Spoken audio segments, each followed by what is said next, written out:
The unbelievable versatile potato. Today we're going to make gnocchi. And you look at the spelling and hear how some of the Americans say it, gnocchi, whatever they say.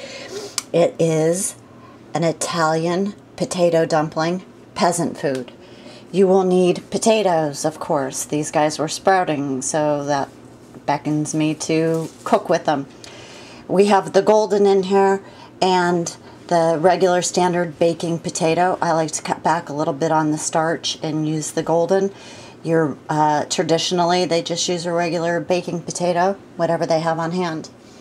Lots of sheets, wax paper, parchment paper will be needed. I like the baking trays with the side because I could stack them in the freezer. But you can also use the regular old flat cookie sheets. And as you see, I have lots of those about.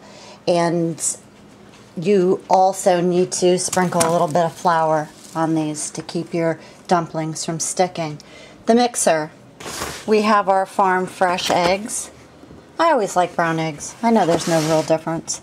So the eggs are in the mixer.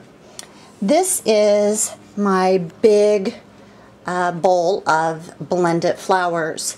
I ran out the last time I did some baking, so I had to mix. And I'm going to show you guys. This is Arrowhead Mills. These are 32 ounces. Now I will use 32 ounces of wheat, oat, spelt, and that's it. And then the brown rice, buckwheat, rye, if I have it on hand, millet, I only put in about half of the bag. And I mix that up, and I just have that in a container, glass container, a container like this.